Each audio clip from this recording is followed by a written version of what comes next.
On July 27, 2007, viewers across Phoenix, Arizona, were watching what appeared to be a routine live broadcast, a police chase moving through the city. It had started roughly 20 minutes earlier when officers attempted to pull over a stolen flatbed pickup truck. Instead of complying, the driver, later identified as 23-year-old Christopher J. Jones, reversed into a police cruiser and sped off, turning a simple stop into a high-speed pursuit. As the chase unfolded, it quickly drew widespread attention. News stations rushed to cover it live, sending helicopters into the air to capture footage from above. Within minutes, 6 different aircraft were circling the scene, 1 belonging to police and 5 from competing news stations, all trying to get the best possible view. From the ground, it looked like a standard pursuit. But in the air, something far more dangerous was developing. While everyone's attention remained fixed on the vehicle below, the helicopters were operating in increasingly close proximity to each other, sharing the same space while maneuvering to maintain visual contact with the chase. And then, without warning, everything changed. Yeah, See what he can't happens go here. much He further. has stopped. This may be the end of this thing. Well, he's taking off, he's out. running. Okay, now it's a foot chase. Okay, now he's jumped into Now he's in another another vehicle. Okay, okay. All right, they're doors closing open, in. please. Looks Okay. like they've. Oh, jeez. We're going to pull out. We don't know what has just happened right there. It looks like the police have closed in on him. We don't know what exactly has transpired between the police. Seemingly out of nowhere, 2 of the live helicopter feeds abruptly cut out. There was no warning, no gradual signal loss, just sudden silence. Within seconds, it became clear what had happened. 2 of the helicopters had collided mid-air, sending both aircraft spiraling downward before crashing into a nearby park and exploding on impact. One of the helicopters belonged to KNX-VTV, piloted by Craig Smith with photographer Rick Krolak on board. The other was operated by KTVK, with pilot Scott Bowerbank and photographer Jim Cox. All 4 men were killed instantly, leaving the remaining crews in the air stunned as they tried to process what had just happened. Oh, Jesus. Oh, my gosh. Oh. Phoenix Tower, Skyblock 10. Just had a mid-air collision over here at the park. 2 helicopters. 2 helicopters down. Oh, my God. Fortunately, the helicopters crashed into an empty park, avoiding additional casualties on the ground, a detail that likely prevented the tragedy from becoming even worse. In the aftermath, the National Transportation Safety Board launched an investigation to determine how 2 experienced pilots could collide in open airspace. Their findings pointed to a critical issue with how news helicopters operated during live events like this. Unlike commercial flights, which rely heavily on air traffic control, news helicopters often operate under visual flight rules, meaning pilots are responsible for maintaining safe distances by sight alone. In a situation like this, with multiple aircraft circling the same area, that system becomes far more difficult to manage. And in this case, both pilots were doing far more than just flying. They were communicating with their stations, coordinating with other aircraft, listening to air traffic control, and in some cases, even reporting live, all while trying to track a fast-moving chase below. That level of multitasking created a dangerous situation where even a brief lapse in awareness could have serious consequences. Investigators concluded that one or both pilots lost situational awareness for just a few seconds, and that was enough. The helicopters drifted too close, collided, and fell. The impact of this incident went far beyond that day. It forced major changes in how news organizations handle aerial coverage, leading many stations to reduce the number of helicopters in the air and rely more on shared footage or ground reporting instead. Because what happened in Phoenix showed something people rarely think about. While millions were watching the danger on the ground, something even more dangerous was happening above it. But not every live television disaster comes from something as massive as a mid-air collision. Sometimes it happens in a studio, during what's supposed to be the safest kind of segment imaginable. It's easy to assume that a calm, friendly dog in a controlled setting is completely safe, especially in a television studio where everything is supposed to be predictable.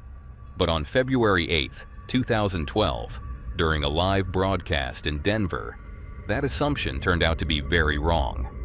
That morning, anchor Kyle Dyer from Kusa TV was hosting what was meant to be a light, feel-good segment. The story centered around an 85-pound Argentine Mastiff named Max, a dog that had just been rescued the day before after falling into an icy pond. The rescue itself had gone well, and now Max was in the studio alongside his owner and the firefighter who had saved him, calmly sitting on the floor as the interview began. At first, everything seemed completely normal. Dyer spoke with the owner and the firefighter, asking about the rescue and how the dog was doing after the incident. Max appeared relaxed, not showing any obvious signs of stress, and nothing about the situation suggested what was about to happen.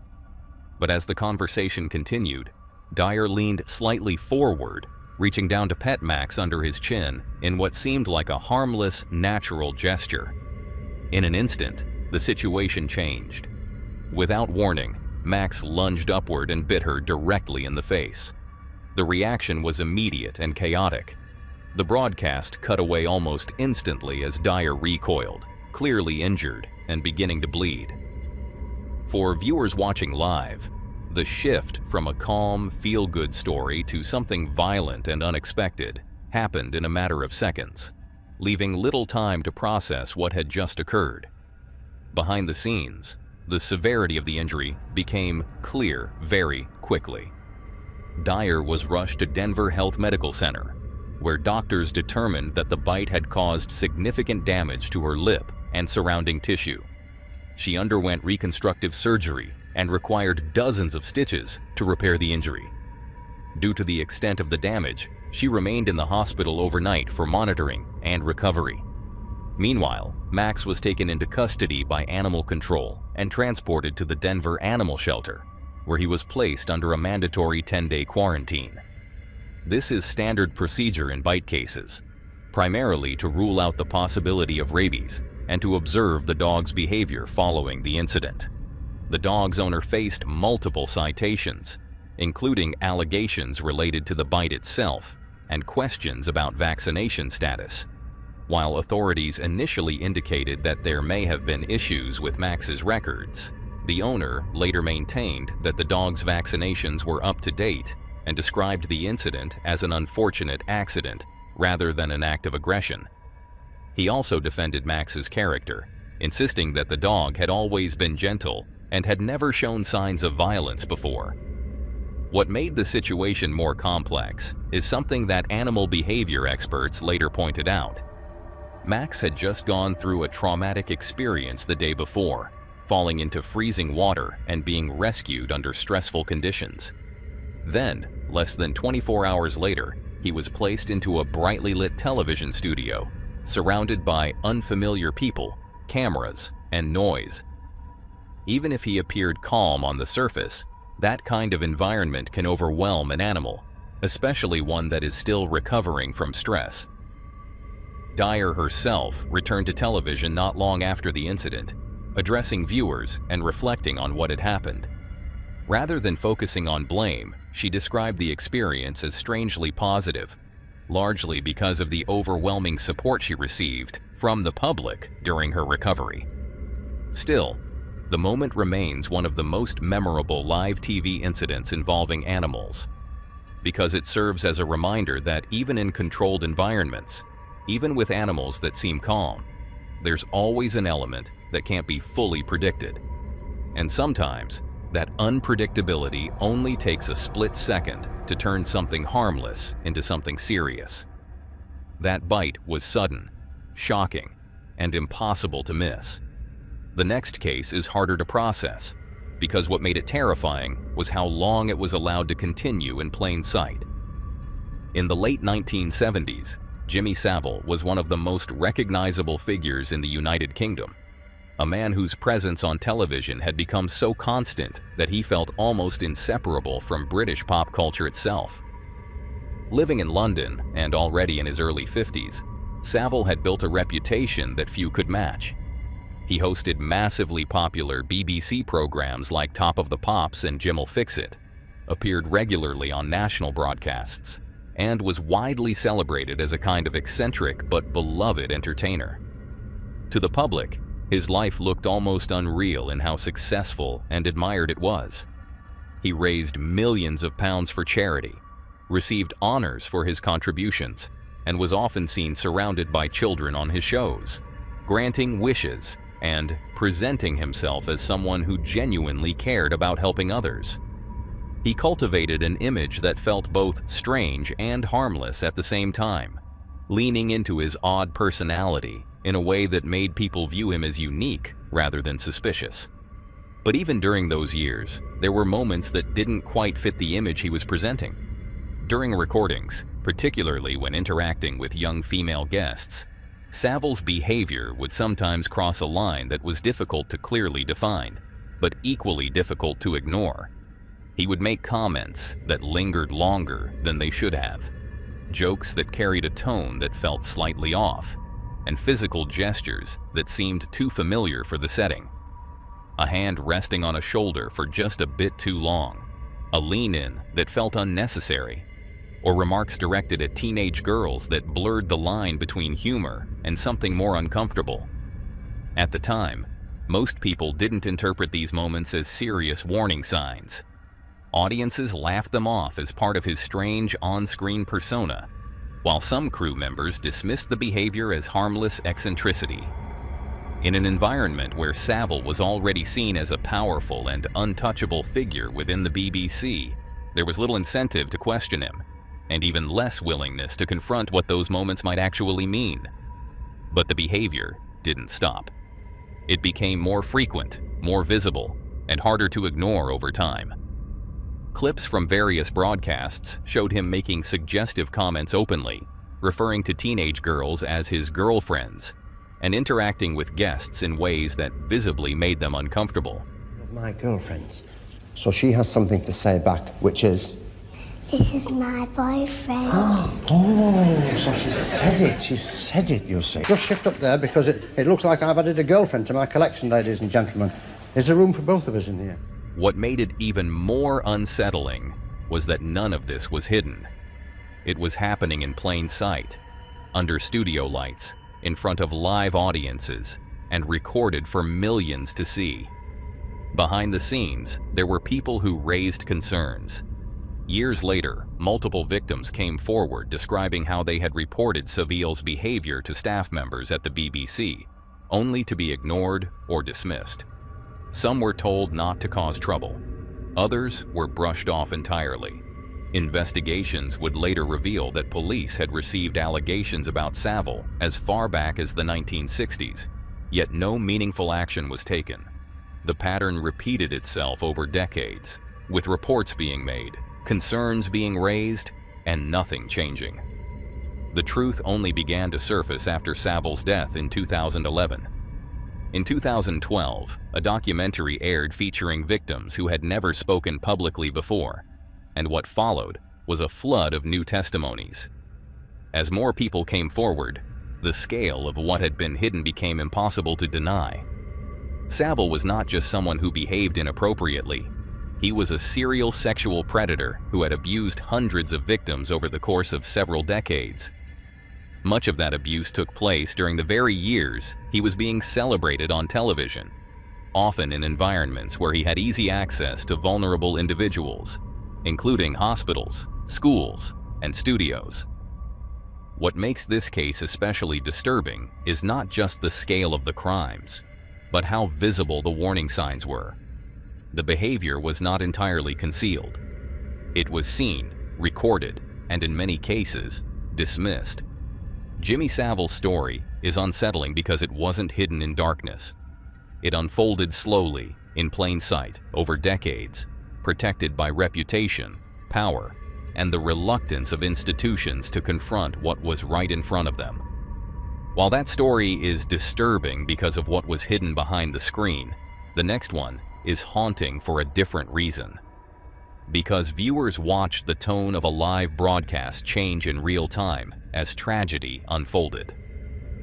On the evening of September 2nd, 2011, viewers across Chile were watching a live broadcast on TVN when something unexpected interrupted the program. The show had been progressing as usual, following its normal format, until the host suddenly stepped in and brought everything to a halt, shifting the tone from entertainment to something far more serious. Quiero que paren la competencia. Quiero que paren la competencia, por favor. Nos acaba de llegar una información muy difícil de entregar. No habíamos querido decir nada antes de chequear bien lo que estaba sucediendo porque compromete a personajes del canal, a personas muy queridas, a un equipo del canal, entre ellos Felipe Camiroaga y Roberto Bruce, que también estaba en aquel vuelo a la isla de Juan Fernández, según tengo entendido. Es información que nos está llegando en este momento. El Ministerio de Defensa informó esta tarde el presidente de la República que un equipo de TVN iba al borde de una nave de la Fuerza Aérea de Chile que capotó en el archipiélago de Juan Fernández. The reason for that interruption was a developing situation involving a Chilean Air Force CASA C-212 aircraft that had departed earlier that day from Arturo Merino Benitez International Airport. The plane was headed toward Robinson Crusoe Island, a remote and rugged island located hundreds of miles off the Chilean coast, where a team of journalists and crew members were traveling to report on reconstruction efforts following the devastating earthquake that had struck the country the year before. Among those on board was Felipe Camiroaga, one of the most recognizable and beloved television personalities in Chile, along with other members of the network and support crew. The flight itself began without any issues, and for most of the journey, there was no indication that anything was wrong. However, as the aircraft approached the island, conditions began to deteriorate. Robinson Crusoe Island is known for its difficult landing environment, with strong and unpredictable winds that can shift rapidly, especially near the runway. As the plane attempted to land, the pilot encountered these conditions and was forced to abort the approach, circling back to try again. A second attempt followed, but once again, the aircraft could not land safely. On the third attempt, the situation escalated. Witnesses on the island later reported seeing the aircraft lose stability and descend more rapidly than expected before crashing into the ocean just off the coastline. The impact was sudden, and the aircraft broke apart in the water. Rescue efforts began almost immediately, but the conditions were extremely challenging. The ocean currents were strong, debris was scattered, and visibility was limited. As teams searched the area, it quickly became clear that this was not a situation where survivors were likely. All 21 people on board were ultimately confirmed dead. In the days that followed, investigators worked to piece together exactly what had happened. While there were reports about recovered cameras and memory cards, the official findings pointed to the same conclusion. The crash was the result of severe wind conditions combined with the difficulty of landing at that location. Still, what makes this case particularly haunting is not just the crash itself, but the moments leading up to it. A routine flight carrying people who were simply traveling to do their jobs, turning into a disaster during its final approach, with no clear way for those on board to escape what was coming. And for many watching that live broadcast, the realization of what had happened unfolded in real time, as the interruption turned into confirmation of a tragedy that had already taken place. And that takes us to a morning news segment that turned deadly in the middle of the broadcast. On the morning of August 26, 2015, Allison Parker, a 24-year-old reporter, and Adam Ward, her 27-year-old cameraman, arrived at Bridgewater Plaza near Smith Mountain Lake in Manatee, Virginia. It was early, just after sunrise, and they were preparing for what was supposed to be a routine live segment for WDBJ. The assignment itself was simple. Parker was set to interview Vicki Gardner, the executive director of the local Chamber of Commerce, about upcoming tourism events in the area. It was the kind of light, positive story that filled morning broadcasts, something familiar, controlled, and predictable. By 6:45 a.m., everything was ready. Ward positioned the camera, framed the shot, and Parker began the interview with her usual calm and professional tone. To viewers at home, nothing seemed out of the ordinary. The conversation flowed naturally, the setting looked peaceful, and the segment felt no different from countless others that had aired before it. But just seconds into the broadcast, something shifted. A sharp noise cut through the audio. At first, it didn't immediately register as danger. It was abrupt, out of place, but unclear enough that even those watching live didn't instantly understand what they were hearing. Parker reacted subtly, turning slightly as if trying to process the sound. The camera wavered. Then came another shot. This time, there was no mistaking it. The camera shook violently as Ward instinctively reacted, the image breaking apart into chaotic movement before the live feed abruptly cut back to the studio. For a brief moment, the anchor attempted to continue, visibly confused, trying to maintain composure without knowing what had just happened. Okay, not sure what happened there. We will, of course, let you know as soon as we find out what those sounds were from. But inside the newsroom, the realization came quickly. This wasn't a technical issue. It wasn't interference. It was gunfire. Behind the scenes, panic set in as producers replayed the footage, understanding almost immediately that something catastrophic had just unfolded live on air. Meanwhile, at the scene, first responders rushed in. But by the time they arrived, both Parker and Ward had already been fatally shot. Vicki Gardner, the interviewee, had also been hit, suffering serious injuries. In those critical moments, she managed to survive by remaining still, later describing how she played dead while injured, a decision that likely saved her life. The shooter had already fled. At first, investigators faced uncertainty. There was no immediate clear identification, and the footage captured from the broadcast only showed a brief, unstable glimpse of the attacker. But that uncertainty didn't last long. As the footage was analyzed more closely, one frame stood out. Said Adam's dead. I saw a figure, I saw sparks, and I saw this coward shoot him point blank. The person responsible was identified as Vester Flanagan, a former reporter at the same station who had worked under the professional name Bryce Williams. The discovery made the situation even more disturbing. Flanagan had once been part of the same newsroom, working alongside the very people he had just targeted. His history within the industry painted a consistent pattern. Long before joining WDBJ, he had been described as difficult to work with, often engaging in conflicts with colleagues.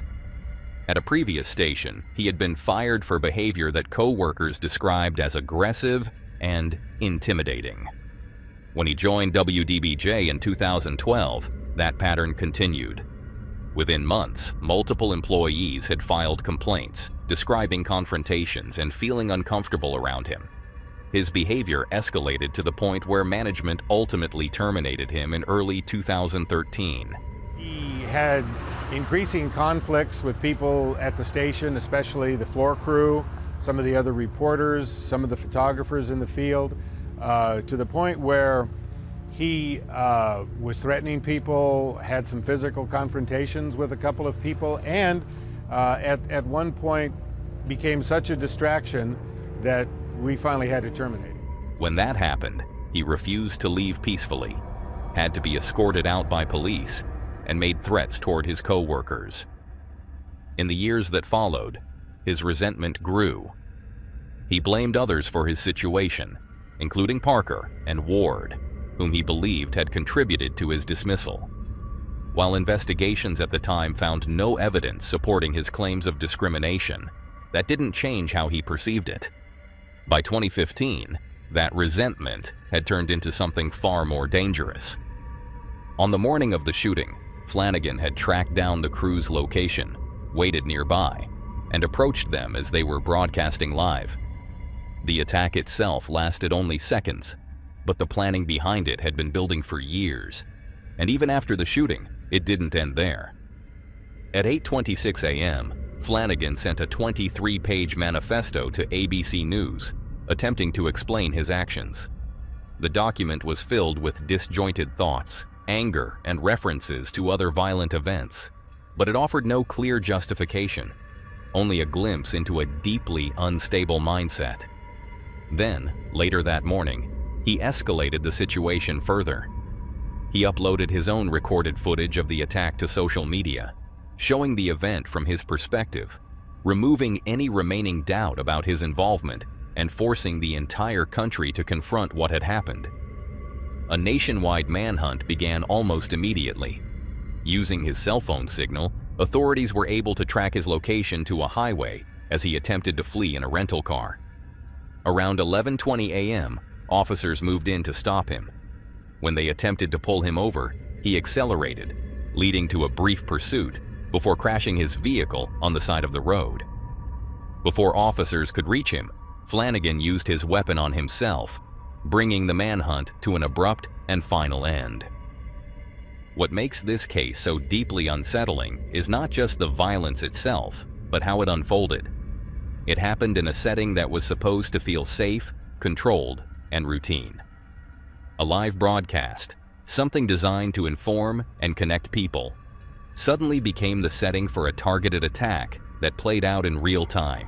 I knew Adam was gone because I saw it, and I had to look at it over and over again because it was my job. For journalists, it permanently changed how live reporting is approached, introducing new concerns about safety that had never been considered on that level before. For viewers, it shattered the illusion that what they see on live television exists within a protected space. And for those who witnessed it as it happened, it remains one of the most disturbing reminders of how quickly reality can break through the screen, turning an ordinary moment into something irreversible. The case was horrifying because violence broke into a live broadcast without warning. The next one is chilling because the broadcast itself helped push the crisis toward disaster. On the morning of August 23, 2010, a group of tourists from Hong Kong had just finished visiting Fort Santiago, one of the most well-known historical landmarks in Manila. The group, along with local guides and staff, boarded their tour bus, expecting to continue what had been, up to that point, a normal and uneventful trip. But before the bus could even leave the area, everything changed. A man in a police uniform approached and forced his way inside, carrying firearms and immediately asserting control over the situation. His presence alone was enough to shift the mood from routine to tense, but within moments, it became clear that this was not a misunderstanding or a minor disturbance. He announced that he was taking the bus hostage. The man was Rolando Mendoza, a former senior police officer who had been dismissed from service after facing allegations of misconduct. Mendoza believed those accusations were false and felt that he had been treated unfairly, especially given his decades of service. Losing his job also meant losing his pension, something that seemed to weigh heavily on him. His demand was direct. He wanted his job back. At first, the situation appeared somewhat manageable. Negotiators were able to establish communication with Mendoza, and over time, he released several hostages, suggesting that there might still be a path toward resolving the situation peacefully. But outside the bus, the response began to break down. Authorities struggled to coordinate their actions, and the situation became increasingly complicated as media coverage intensified. News outlets across the country began broadcasting the incident live, showing not only the bus itself, but also the movements and decisions being made by police. Inside the bus, Mendoza had access to a television. This meant that he could see everything unfolding outside in real time, including the actions of law enforcement and the handling of his family. The turning point came when his brother attempted to approach the scene and was arrested by police, an event that was captured and broadcast live. Watching this happen pushed Mendoza further into anger and instability. What followed was a rapid escalation. Gunfire erupted inside the bus as Mendoza began shooting hostages. At the same time, police attempted to intervene, but their response was disorganized, and the attempt to breach the bus did not go as planned. Windows were shattered, shots were exchanged, and the situation spiraled into chaos.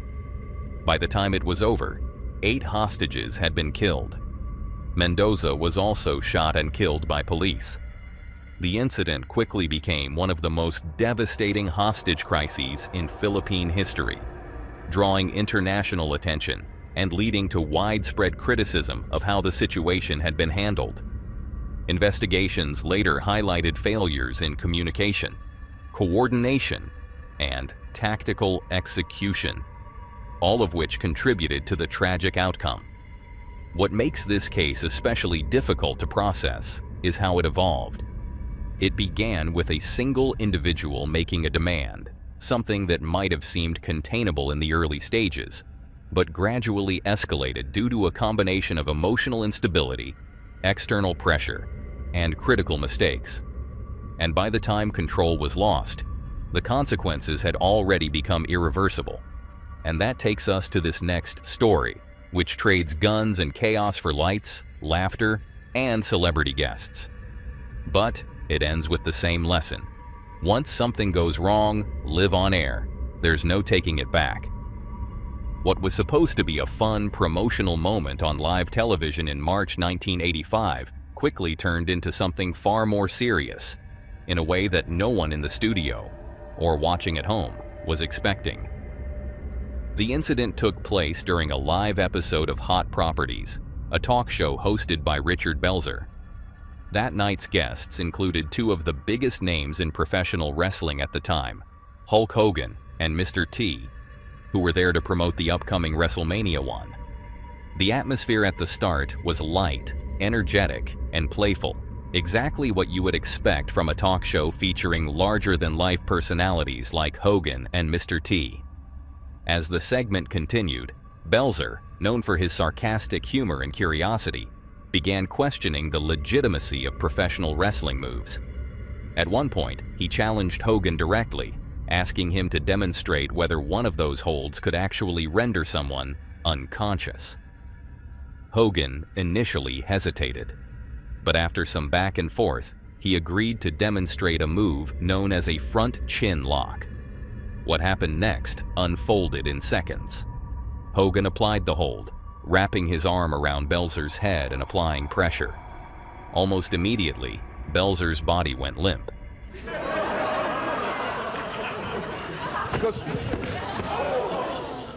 He's all right, he's just sleeping. He collapsed backward out of Hogan's grip, falling to the floor and hitting his head hard against the studio surface with a loud, unmistakable impact. For a brief moment, there was confusion. Someone nearby attempted to ease the tension with a joke, suggesting that Belzer was just sleeping. But it was obvious to everyone in the room that something had gone seriously wrong. The tone shifted instantly, from playful entertainment to genuine concern. Remarkably, Belzer regained consciousness and stood back up, attempting to maintain composure as he announced a commercial break. But despite that effort to keep things moving, the damage had already been done. He did not return to the set after the break, and the show's co-host later informed viewers that he had been injured and that the incident was not part of the plan. Medical evaluation revealed that Belzer had suffered a head injury from the fall, requiring stitches and further treatment. In later interviews, he spoke openly about how serious the situation had been, explaining that the combination of the chokehold and the impact with the floor could have easily resulted in far worse consequences. According to Belzer, a medical expert later told him that if he had landed even slightly differently, the outcome could have been catastrophic, potentially leaving him permanently injured or even costing him his life. The incident didn't end there. Belzer filed a lawsuit against Hogan and the wrestling organization, arguing that the move had been performed without proper consideration for safety. The case was eventually settled out of court in 1990, with Belzer receiving a reported $400,000 settlement. What makes this moment so memorable isn't just the injury itself, but how quickly the situation escalated. One moment, it was a playful challenge on a live talk show. The next, it became a real-world demonstration of how dangerous those entertainment moves can be when performed outside of a controlled, trained environment. And it only took a few seconds for that line between performance and reality to completely disappear. Now that was all for today, folks. If you enjoyed these horrifying clips, click to see more on the video on screen.